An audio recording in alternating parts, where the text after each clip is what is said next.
क्योंकि 21 तारीख जो आने वाली है उसमें एक भारत बंद का एक घोषणा की गई है कुछ संगठनों द्वारा कि मेरी बहनों, आप चिंता ना करें, आपका भाई विनय प्रताप सिंह आपके इस रक्षा सूत्र का मान रखेगा।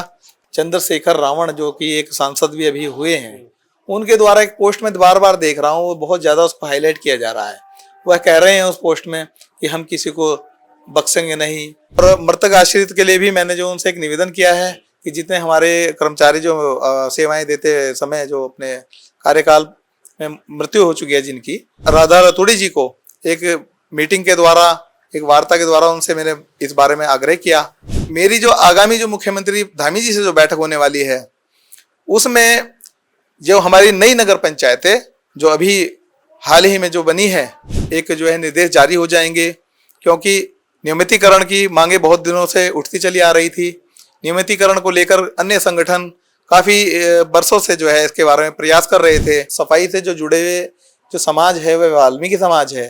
कहीं कहीं क्या है कि ग्रामीण क्षेत्रों में आबादी बहुत कम है वाल्मीकि समाज की, तो इस पोजीशन में बाबा साहब B.R. अम्बेडकर जी द्वारा जो संविधान की जो रचना की गई थी उसमें एक हिस्सा यह भी था कि जो समाज तरक्की कर जाता है, जो आगे बढ़ जाता है, उसके बाद में आरक्षण का जो हिस्सा है वह उस वंचित समाज तक पहुंचाया जाए जो कि तरक्की अभी करने में असमर्थ है रहा। नमस्कार, राम राम, फिर से स्वागत है आपका राही में। विषय आज कुछ खास होने वाला है, क्योंकि बात करें सफाई कर्मियों की तो सफाई कर्मियों पर किस तरह से होता है, उनका काम किस तरह से रहता है, वो आप खुद ही देख लेते हैं। अगर एक दिन सफाई बंद हो जाए तो मैं कहूँगा कि हर जगह जाम लग जाता है। बिल्कुल हम बात करेंगे सफाई कर्मचारियों के लिए जो आयोग है, उत्तराखंड सफाई कर्मचारी आयोग, जिसके सदस्य विनय प्रताप जी इस वक्त हमारे साथ में होंगे, क्योंकि खास हम चर्चा करने वाले आज उनके साथ में। हम आपको बताएंगे कि आखिर किस तरह से जोखिम भरे काम पर अड़कर अपनी बात को मनवाने के लिए सदस्यता निभाते हैं और पूर्ण अपनी जिम्मेदारी भागीदारी के साथ निभाते हैं। विनय प्रताप जी, धन्यवाद। राही चैनल जो है अपना, मैं इनका धन्यवाद करता हूँ। आपका जीना मुश्किल हो जाएगा आपका, क्योंकि एक बार की हम बात करें कि कुछ समय पहले जब सफाई कर्मियों ने हड़ताल किया था, उनकी जो मांग थी वो पूरी नहीं हो पाई थी। उसके बाद भी बहुत सारी हड़तालें हुई है, लेकिन एक दिन की हड़ताल से मैं कहूँगा कि पूरे भारत में हाहाकार मच जाता है। विनय प्रताप जी क्या कुछ खास जानकारी देने वाले हैं, क्योंकि विनय प्रताप जी कुछ बताएंगे आपको कि उनकी क्या क्या मांगे हैं। कुछ सूत्रीय उन्होंने मांग अपनी बनाई थी। अभी आपको बताएं कि 4 नगर पंचायत अभी और नई बनी है, क्या उनमें भी कुछ डिमांड रहेगी, उनमें भी कुछ मांग रहेगी, वो कौन पूरी करवाएगा? भाई साहब बहुत बहुत स्वागत है आपका राही में।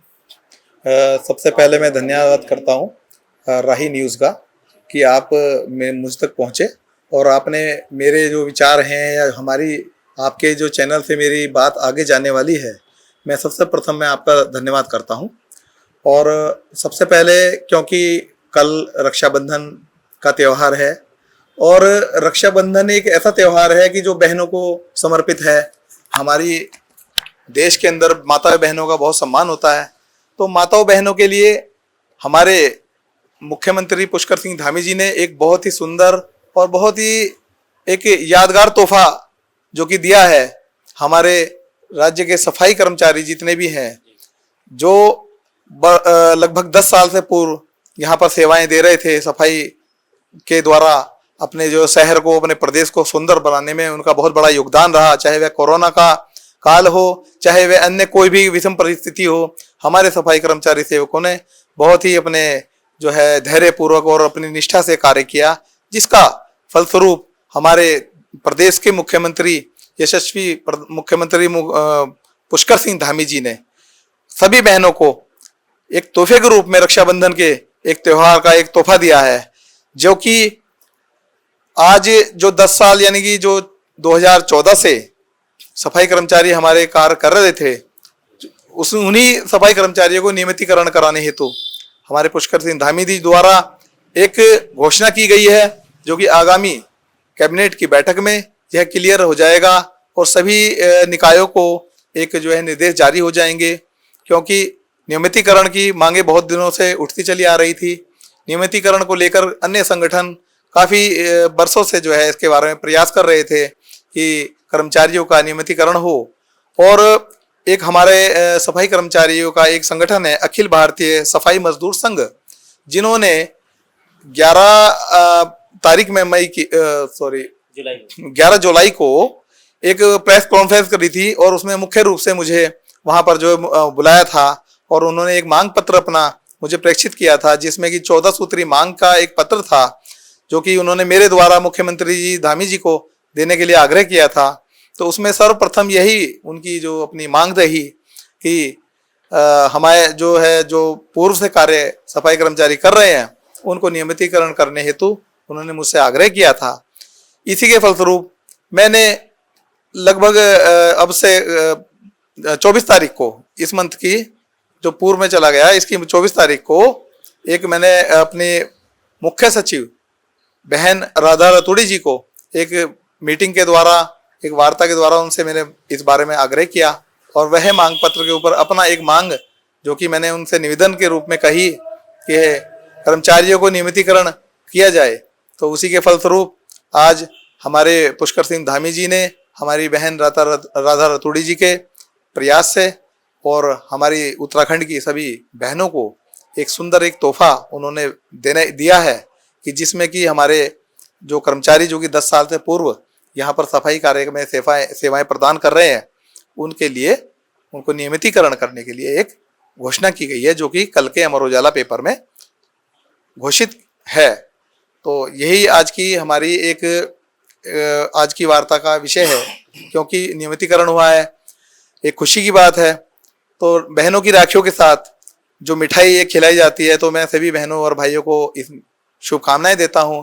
और मेरी जो आगामी जो मुख्यमंत्री धामी जी से जो बैठक होने वाली है, उसमें जो हमारी नई नगर पंचायतें जो अभी हाल ही में जो बनी है और जो नगर पंचायतें पूर्व से काम कर रही हैं, उन नगर पंचायतों में भी क्योंकि कर्मचारी काम करते हैं, सेवाएं देते हैं और ग्रामीण क्षेत्रों से जुड़ी नगर पंचायतें होती हैं, तो वहाँ अन्य विषम परिस्थितियों में हमारे सेवक जो सफाई कर्मचारी लगे हुए हैं वो अपनी सेवाएं प्रदान करते रहते हैं। वीरेश जी, बहुत जगह हमने देखा कि कुछ घटनाएं भी घट जाती है, जैसे गटर के अंदर जाना, बहुत सारा एक जोखिम भरा जो कार्य होता है। क्या उसके लिए आप मुख्यमंत्री से कुछ खास डिस्कस करेंगे, उनके लिए कुछ नए आयाम किस तरह से आएंगे?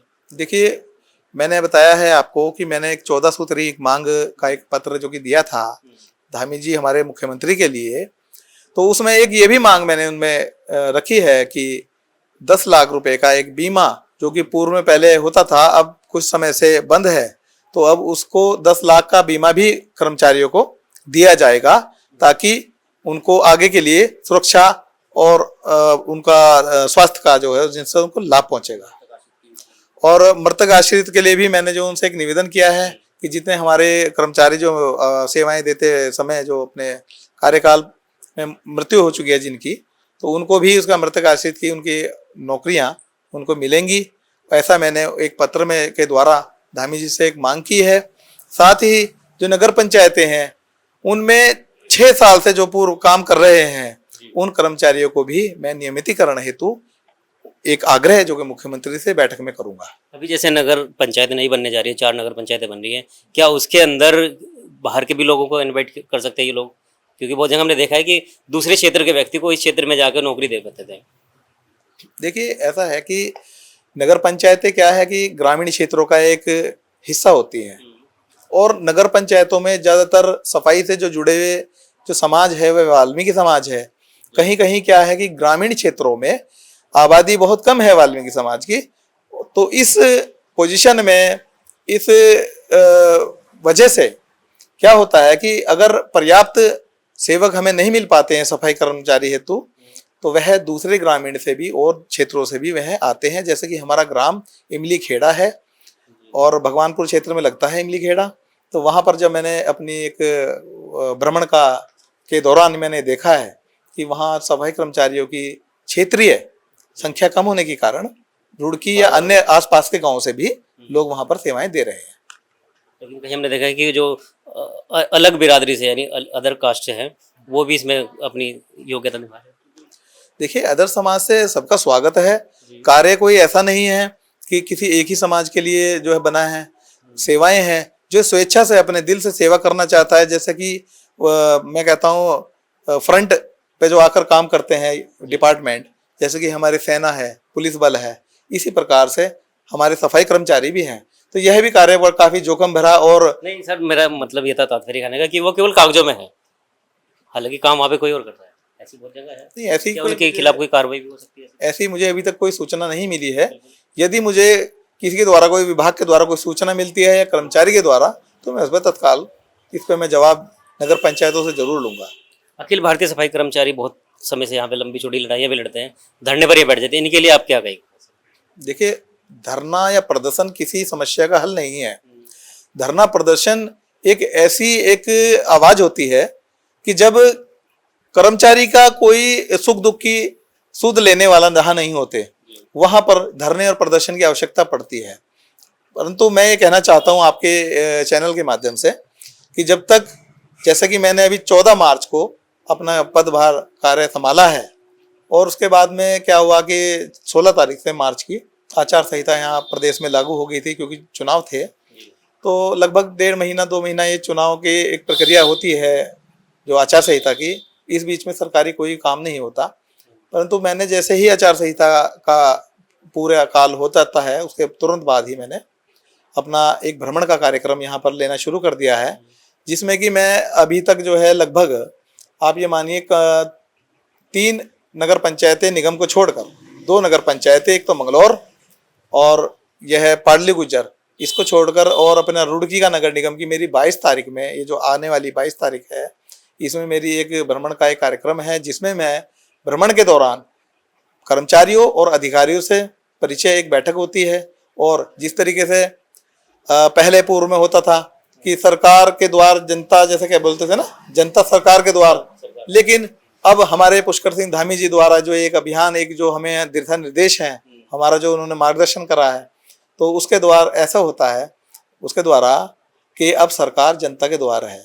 जैसे पीछे विकल्प संकल्प यात्रा भी एक चलाई गई है भाजपा पार्टी के द्वारा, हमारी मिशन गांव गांव चल के जैसे चला था, तो उसी के तहत मैं भी वहीं से प्रेरणा लेते हुए एक अपना एक भ्रमण का कार्य हमने लगाया हुआ है।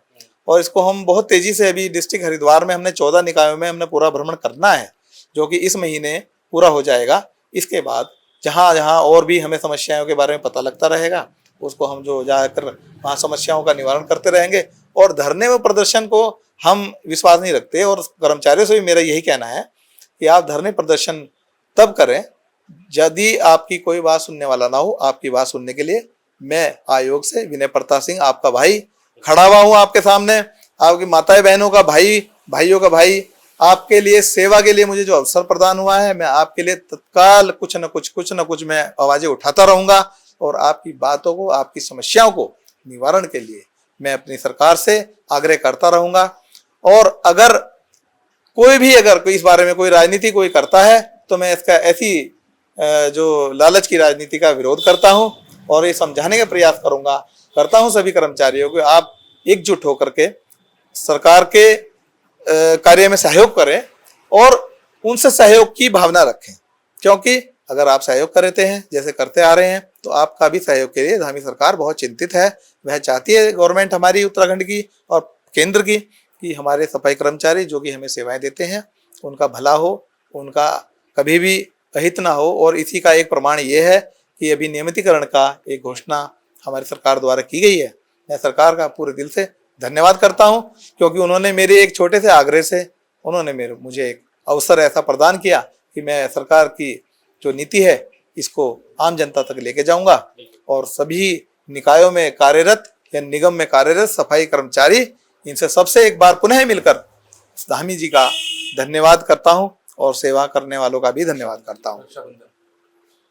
तो अभी रक्षाबंधन का भी त्योहार है, उस पर भी क्या है, बहनों के लिए क्या कुछ खास कह देंगे विनय प्रताप जी? बहनों के लिए मेरा स्नेह, मेरा जो है प्रेम हमेशा है, क्योंकि मेरी जो बहनें हैं, बहनों ने भाई की कलाई पे जो एक रक्षाबंधन का एक जो सूत्र बांधती हैं, मैं अपनी बहनों को ये वादा करता हूँ इस चैनल के इस बाइट के माध्यम से, कि मेरी बहनों, आप चिंता ना करें, आपका भाई विनय प्रताप सिंह आपके इस रक्षा सूत्र का मान रखेगा, और आपकी आवाज के लिए हमेशा सबसे पहले आपके लिए खड़ा रहूंगा।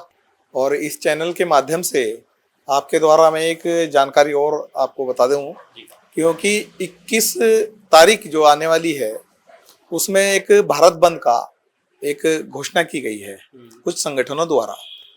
तो मैं ये क्या बताना चाहूँगा कि जो ये आरक्षण का जो वर्गीकरण का जो फैसला जो सुप्रीम कोर्ट के द्वारा जो दिया गया है, और वह लास्ट फैसला राज्य सरकारों को दिया गया है, और राज्य सरकार इस पर विचार कर रहे हैं कि जल्द ही इस पर जो है वे अपने कार्य प्रारंभ करें।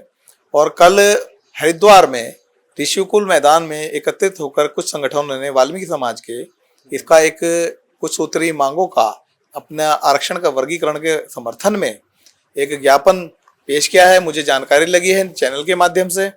तो मैं आज आपको ये बताना चाहूँगा कि जो 21 अगस्त को भारत बंद का जो आह्वान कुछ संगठनों द्वारा किया जा रहा है, मैं अपने देश के प्रत्येक नागरिक को ये कहूँगा, आपसे एक निवेदन करता हूँ कि किसी के बहकाए में या किसी के बहलाने पर ना जाएं, क्योंकि भारत बंद का मतलब ये है, क्योंकि जब भी लॉकडाउन होता है, लॉकडाउन के परिणाम अच्छे नहीं होते और एक छोटा सा एक वर्ग केवल अपने स्वार्थ के लिए यदि चाहे कि भारत बंद किया जाए या आरक्षण का वर्गीकरण ना किया जाए, तो वर्गीकरण होना तो हमारे संविधान का एक हिस्सा है। क्योंकि बाबा साहब B.R. अम्बेडकर जी द्वारा जो संविधान की जो रचना की गई थी, उसमें एक हिस्सा यह भी था कि जो समाज तरक्की कर जाता है, जो आगे बढ़ जाता है, उसके बाद में आरक्षण का जो हिस्सा है वह उस वंचित समाज तक पहुंचाया जाए जो कि तरक्की अभी करने में असमर्थ है रहा या अभी पीछे रहा। तो वही संविधान की रचना के तहत जिस प्रकार से एक योजना है कि अभी वर्गीकरण, क्योंकि हमारे माननीय सुप्रीम कोर्ट द्वारा इस पर एक फैसला दिया गया है, तो मैं उस फैसले का पूरे दिल से धन्यवाद करता हूं। और 21 तारीख में कोई भी भ्रमित ना हो, सभी मेरे जो वाल्मीकि समाज या सफाई कर्मचारी पेशे से जुड़े वर्ग के लोग हैं या अन्य किसी मेरे OBC समाज के जो मेरे भाई हैं या और भी जो SC समाज के जो SC समाज से जुड़े मेरे साथी हैं, उनसे मेरा निवेदन है कि धैर्य बनाए रखें, सरकार और अपने सुप्रीम कोर्ट का सम्मान करें और अपना जो है कीमती समय तरक्की के, देश की तरक्की उन्नति के लिए आप लगाएं, न कि कहीं लॉकडाउन के लिए लगाएं। जी क्या मानते हैं ये लोग क्यों ऐसा करते हैं? हठधर्मी वाली बात पर कभी कभी अड़ जाते हैं, जो ग्रुप से हटके अलग लड़ने पे। देखिए, कुछ संगठन देश के अंदर शांति नहीं चाहते। कुछ नेता हमारे समाज के, हमारे देश में कुछ ऐसे हैं, कुछ राजनीति दल ऐसे हैं कि जो चाहे सरकार कितना भी अच्छा कार्य करे, मगर उसको बुराई ही करनी है। अभी मैं बता दूं आपको, एक सोशल मीडिया पर एक खबर बार बार एक दिखाई जा रही है, उसमें भीम आर्मी के चंद्रशेखर रावण जो कि एक सांसद भी अभी हुए हैं, उनके द्वारा एक पोस्ट में बार बार देख रहा हूँ, वो बहुत ज़्यादा उसको हाईलाइट किया जा रहा है। वह कह रहे हैं उस पोस्ट में कि हम किसी को बख्शेंगे नहीं, हम सरकार को ऐसा कर देंगे, हम किसी से भी लड़ सकते हैं, हम किसी से भी भिड़ सकते हैं। मैं आपके चैनल के माध्यम से बताना चाहता हूँ कि लड़ने और भिड़ने की तो कोई बात ही नहीं। अरे भाई, हम लड़ेंगे किससे? सरकार किसकी है? आपकी है। देश में का नागरिक, आपके जो देश का एक गरीब बेटा जो है प्रधानमंत्री है आपका। आप लड़ेंगे, किसको तोड़ेंगे? गाड़ियों को सरकार की तोड़ेंगे, संपत्ति को देश की नुकसान पहुंचाएंगे, लॉकडाउन करेंगे, देश का हनन होगा। तो जब देश का नुकसान आप करोगे तो आप फिर इसके हितैषी कैसे हुए? और अगर आपको राजनीति ही करनी है तो किसी अच्छे विषय पर राजनीति कीजिए, किसी बिरादरियों को भागों में मत बांटिए, क्योंकि यह फैसला किसी सरकार से पहले हमारे जो उच्चतम न्यायालय की ओर से आया है, इसका सम्मान करें। एक तरफ तो आप हाथ में संविधान लेकर के कहते हैं जय संविधान, और दूसरा उसी संविधान का आप अवहेलना का करने का भी कार्य कर रहे हैं, उसी संविधान का आप अपमान भी करना चाहते हैं। तो मैं नहीं मानता, ये दोहरी मानसिकता नहीं चलेगी। देश जो है ये सबका है और सभी को हर सुविधाओं का, हर चीज़ों का देश में सभी को एक अधिकार है। और अगर कोई ये चाहेगा कि नहीं इस पर राजनीति होगी, तो ये देश के नागरिक, हमारे देश का युवा मूर्ख नहीं है, सब जानते हैं। इसके विषय में कोई अलग से आपको कुछ करने की आवश्यकता नहीं है। आपको इसका जवाब हमारे देश का युवा बहुत जल्द देगा। सफाई कर्मियों की जो आवाज़ है उन्होंने मुख्यमंत्री तक पहुंचाई, उसके बाद जो योजनाएं वो लेकर आए हैं, बहुत ही गर्व का विषय है कि आप तक योजना लेकर आना, और इस मुद्दे की बात यानी 14 सूत्रीय जो मांग थी वो भी मुख्यमंत्री जी ने एक्सेप्ट की है। हमारे खास मेहमान थे विनय प्रताप जी। फिर से हम आपके बीच आएंगे किसी और खास शख्सियत के साथ। जय हिंद, जय भारत, जय उत्तराखंड।